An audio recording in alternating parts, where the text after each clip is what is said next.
완도 화흥포항에서 백길로 50분을 내달리면 인구 2,700명의 작은 섬 소안도에 도착한다. 노화도와 보길도, 횡간도, 그리고 50여 개의 작은 부속 섬들로 구성된 소안군도, 그 중심에 있는 섬이 바로 소안도다. 하늘에서 보면 남쪽으로 길게 뻗은 섬의 허리 부분이 마치 호리병이나 초승달처럼 잘록하다 해서 소안도는 원래 달목도라 불리기도 했다. 달목도에 대한 문헌상의 첫 기록은 영암군 달목도 등의 섬에 숨어있는 자들을 추세하여 다스리게 했다는 세조실록에서 볼 수 있다. 그렇다면 언제부터 소안도라 불리게 됐을까? 해남 북평면의 이진성지. 1597년 해안 방어를 위해 설치된 진으로 명량대첩 직전 이순신 장군이 주둔지로 활용했던 곳이기도 하다. 조선 후기 이진지는 군사적 기능과 함께 제주 출입의 통제소 역할을 겸했는데 육지와 제주를 오가는 이들이 반드시 거쳐가야 했던 곳이 바로 소안도다. 크고 거친 바다에서 생사의 갈림길을 헤매던 관원들이 소안도 북쪽 오랑리 포구에 도착해서야 비로소 안심하게 됐는데 소안이란 지명이 여기서 비롯됐다고 전해진다. 한반도에서 제주도를 가는 곳은 대체로 한 세 군데가 있습니다. 강진, 영암, 해남에 있는 포구입니다. 논스톱으로 제주도를 가는 게 아니라 중간에 있는 섬에 이르러서 다시 바람을 기다려 제주도에 갑니다. 그때 주로 경유하는 섬이 소안도입니다. 소안도 면소재지 비자리로 가는 길목. 오래된 비석들이 눈길을 끈다. 이 중 두 비석의 주인공은 제주 목사 백낙연과 심연택. 소안도 사람들이 감사의 증피로 세웠다는 이 영세불망비에는 어떤 사연이 담겨 있을까? 출장 관리, 그 다음에 유백에게 호송, 그 다음에 공물의 운송, 이런 공적인 임무를 띈 선박이 오고 가면서 소안도를 경유하면 소안도 사람들은 그들을 접대하는데 굉장한 부담과 고통을 지죠. 그때 제주 목사가 예산을 지원해 준다거나 아니면 부담을 경감시켜 준다거나 한다면 소안도 사람들은 그 공을 잊지 않고 제주 목사의 영세불망비를 세우는 거죠. 날씨가 맑은 날이면 멀리 한라산이 보인다는 소안도.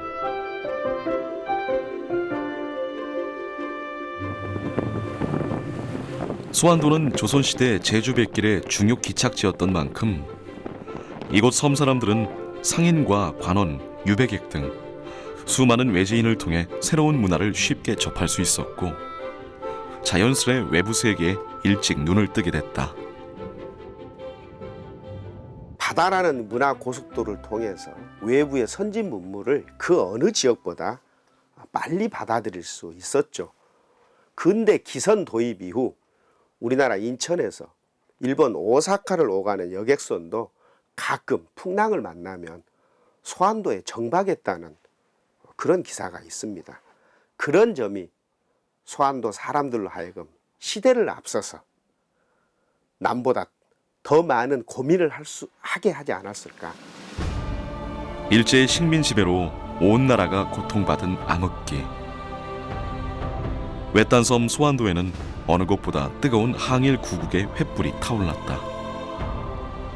당시 소안도에 살고 있던 6,000명의 주민 가운데 무려 800명이 일제의 명령에 복종하지 않은 불령 선인으로 낙인 찍히기도 했다.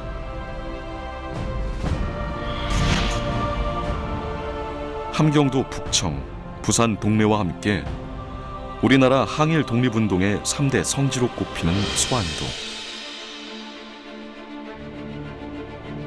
독립운동에 대한 소환 사람들의 자부심은 여전히 각별하다.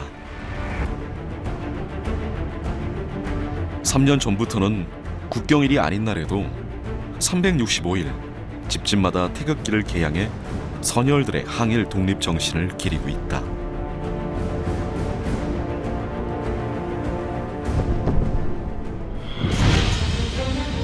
소환도 항일 해방 운동의 뿌리는 가보년 동학 농민 운동으로 거슬러 올라간다.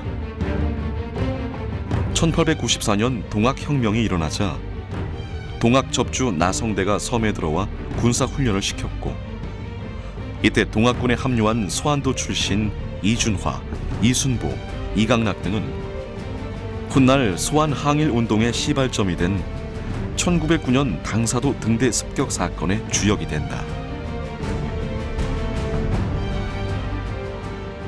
해남의 의병들과 소환도 사람들이 합세해서 당사도에 몰래 상륙해서 그 등대를 지키고 있던 일본인 4명을 살해한 사건입니다.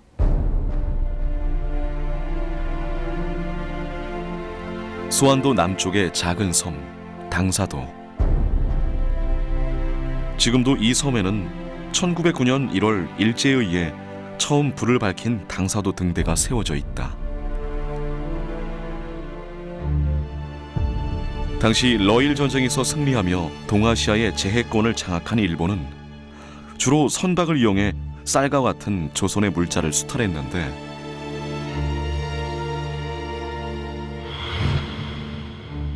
주요 항로마다 설치된 등대는 그 길잡이가 됐다.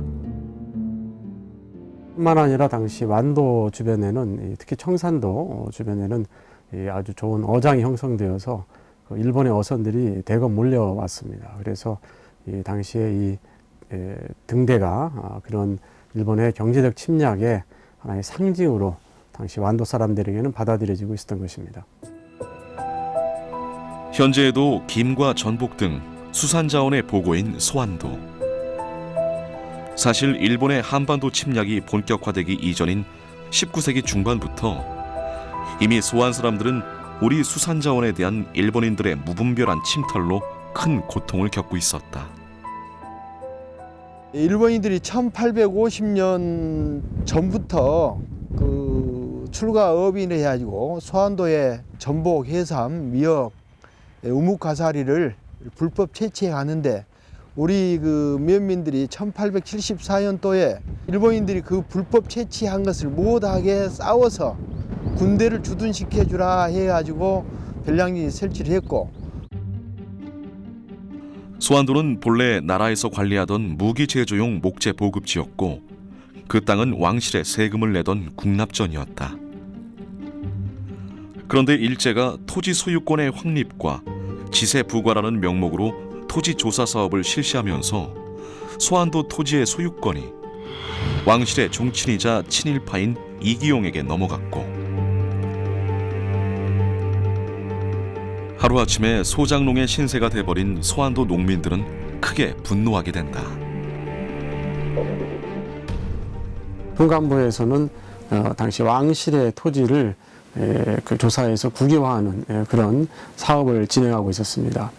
그런데 왕실의 토지 가운데는 왕실이 소유권을 가지고 있는 토지도 있었지만, 당시 왕실이 소유권을 가지지 않고 다만 세금만을 거두는 그런 권리를 가지고 있는 토지들도 포함되어 있었습니다. 다시 말하면 그런 토지는 본래 민유지였다고 할 수 있죠. 소환도의 토지는 소유권은 민간에게 있었던 것입니다. 그런데 일제가 이것을 조사하면서 이기용이라는 자작에게 토지 소유권을 넘겨주었고, 소환도 도민들이 이에 반발해서 재판을 청구한 것입니다. 무려 13년 동안 이어진 토지 소유권 반환 소송은 결국 주민들의 승리로 끝났다. 이 사건은 소환도 항일 운동을 꽃피우는 데 있어 중요한 계기가 되는데, 주민들은 소송의 승리를 기념해 학교를 세우기로 뜻을 모은다. 우리가 못 배워서 잘 알지 못했기 때문에 일본한테 나라를 뺏겠다. 배움만이 항일하는 길이다. 그래서 각 호마다 돈을 고출을 해서 이 사립소환학교를 학교 교실 6칸하고 교무실 1칸을 지어가지고 전체 면민 학생들이 이 배움터를 찾았습니다. 1923년에 세워진 사립소환학교. 인근 보길도와 노화도, 청산도는 물론 해남과 제주도에서까지 유학생들이 몰려올 정도로 성황을 이뤘다. 일찍부터 외부 세계와의 접촉이 잦았던 소환도 사람들은 교육열도 남달랐는데 사립소환학교와 일반인을 대상으로 한 야학을 통해 문맹을 퇴치하고 항일 의식을 드높였다.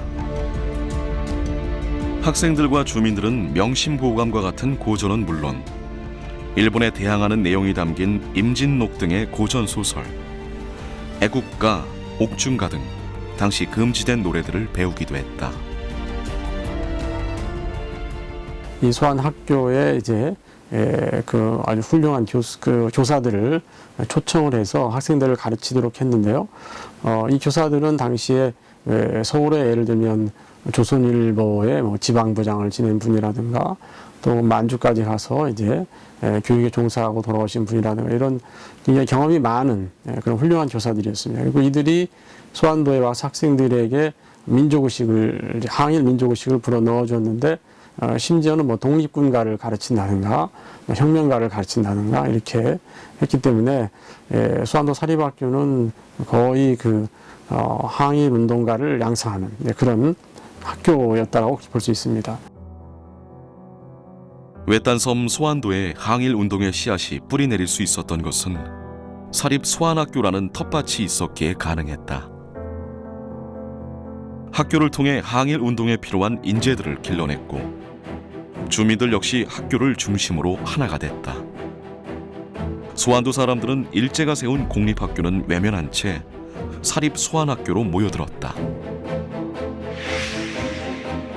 지난 2003년에 문을 연 소환항일운동 기념관. 이곳에는 소환도 출신의 독립유공자와 애국지사들의 동판과 활동상이 자세히 소개되어 있는데 소환항일운동을 이끈 대표적인 인물이 바로 해도 송래호 선생이다. 서울 유학 후 고향으로 돌아온 송래호는 3.1운동 당시 완도에서 독립만세운동을 주도했고 그 이후에는 소위 위친계, 살자회, 일심단 등 수많은 항일단체를 조직하며 왕성하게 활동했다.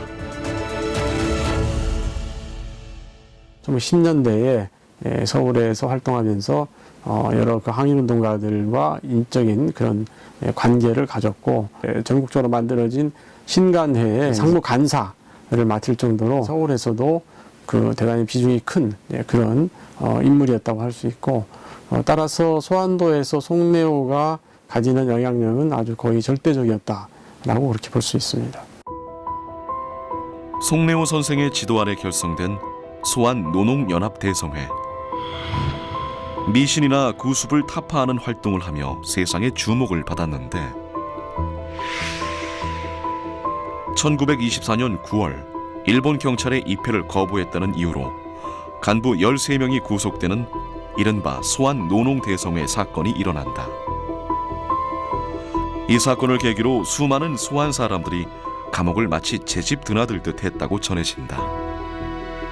그럼에도 불구하고 소환 사람들의 항일 정신은 쉽게 꺾이지 않았다.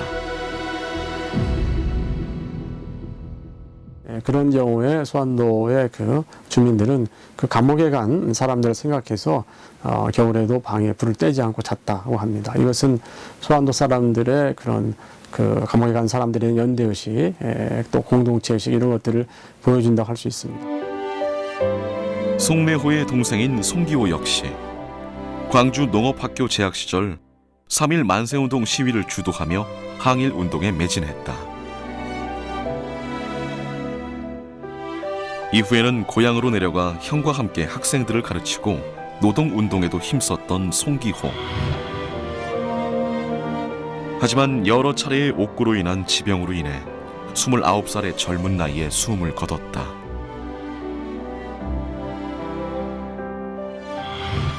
소환도 항일운동의 핵심 인물이었던 송내호 역시 1928년 목포 형무소에서 옥고를 치르던 중에 폐결핵이 악화돼 결국 34세의 나이에 동생의 뒤를 따라 세상을 떠나고 말았다.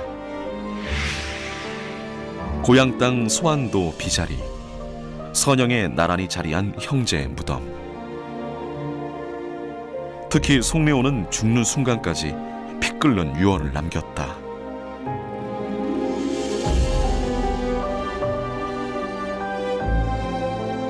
나의 무덤은 일본 남쪽으로 보지 말고 서쪽 방향으로 묻어주라 해서 두 형제가 국가로부터 소원을 받았는데 대전 국립묘지로 가지 않고 태어난 소환도에 이렇게 묻혀 있습니다. 1927년에는 일제에 의해 사립 소환학교가 강제 폐교 조치됐다. 일본 국경일을 거부하고 일장기를 걸지 않았던 소환학교. 각종 행사 때도 일본 경찰의 입회를 허락하지 않았는데 자긍심 높은 소환학교의 존재는 일본인들의 입장에선 늘 눈엣 가시였을 것이다. 당시 사립 소환학교의 폐교 문제는 신문의 주요 사회 이슈로 등장하며 널리 알려졌고 남해의 작은 섬 소환도는 항일의 본산으로 전 국민에게 각인됐다. 폐교 반대 운동, 복교 운동 이런 운동이 전국적으로 전개가 되었고 심지어 일본에 가 있던 그 완도 출신 사람들도 일본에서조차도 그런 운동을 전개했던 것입니다. 그래서 소환도의 그런 여러 가지 그 상황은 전국적으로 널리 알려지게 되었고 따라서 이제 다른 지역의 그 청년운동이나 노동운동을 하는 사람들에게도 큰 영향을 미쳤다라고 그렇게 볼 수 있습니다. 일제의 탄압이 거세지자 소환도의 인재들은 독립운동과 배움을 위해 섬을 떠나야 했다. 이들은 국내는 물론 일본, 중국 등지에서 왕성하게 활동하며 독립운동의 기치를 드높였다. 떠난다 떠나간다 나는 가노라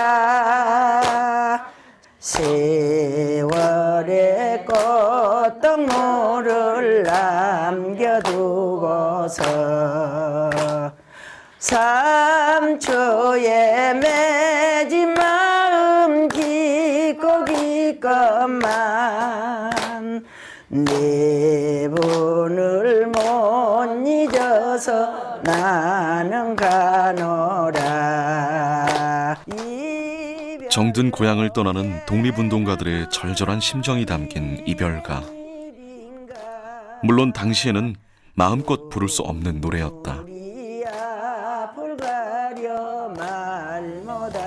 캄캄하고 그러니까 엄마 노래 한 절이 불러 그랬기 이제 그 옥중가를 불렀어요. 평안북도 마지막 그 신우주가 뭐가 그 노래를 부르고 이제 저만큼 간뒤 캄캄한 거물거물한 남자분들이 거기서 쓰여 금방 뭔 노래 불렀어. 앞으로 다시 이런 노래 부르면 잡아갈게 부르지 마시오. 그래서 안 할란다. 그래서 순경들 쩌만 가비고 웃는데 큰일 날 뱀 봤다. 너가 노래 불려서 무식 중에 부른 노래가 큰일 날 뱀 봤다. 하지만 해방 이후 소환도의 독립운동은 사람들의 기억에서 잊혀졌다. 소환도 출신의 건국 훈장 추서자 20명 중 송내호를 제외한 이들은 모두 80년대 후반 이후에야 그 공을 인정받을 수 있었다. 그 이유는 해방 이후에 극심한 이념 대립에 있었다. 그런데 이제 해방 이후에 그들이 건준과 인민위원회가 완도에서 만들어질 때 그런 젊은 청년들이 거기에 참여한 사람들이 많았고 결국 그로 인해서 그들은 이제 당국의 그 체포령을 이제 받게 되었고 그래서 일부가 체포되어서 이제 사망한다든가 또 해방 그 한국 전쟁 당시에 역시 마찬가지로 이제 그 좌파 쪽에 참여했다가 결국은 이제 희생된 그런 경우들이 많았습니다. 그래서 그 이후에 소환도의 항일운동은 역사 속에 묻힐 수밖에 없었던 것입니다.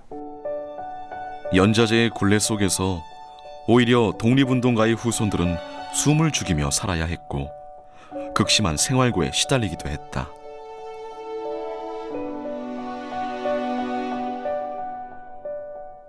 배달 청년의 사건으로 옥고를 치른 독립운동가 강정태.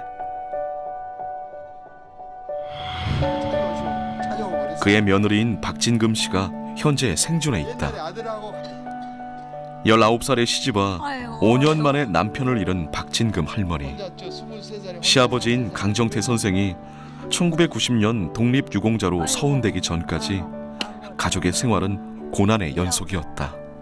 할아버지가 유공자로 참말로 그렇게 해서 할게요. 우리가 영광이라고는 생각하여만은 이 밑에 사람들이 얼마나 고생을 했겠어. 우리 시어머니가 나도 고생할 만큼 했어. 그때는 아들 결치고 미기고 그라인하고 너무 맛있는 거 냄새 풀풀 내면 어짠 사람 걸어오면서 어짠 사람처럼 맛있는 걸 먹고 살까 그러고 나도 진짜로 고생 많이 했어라. 근데 지금은 덜 그러지 덜 그러게.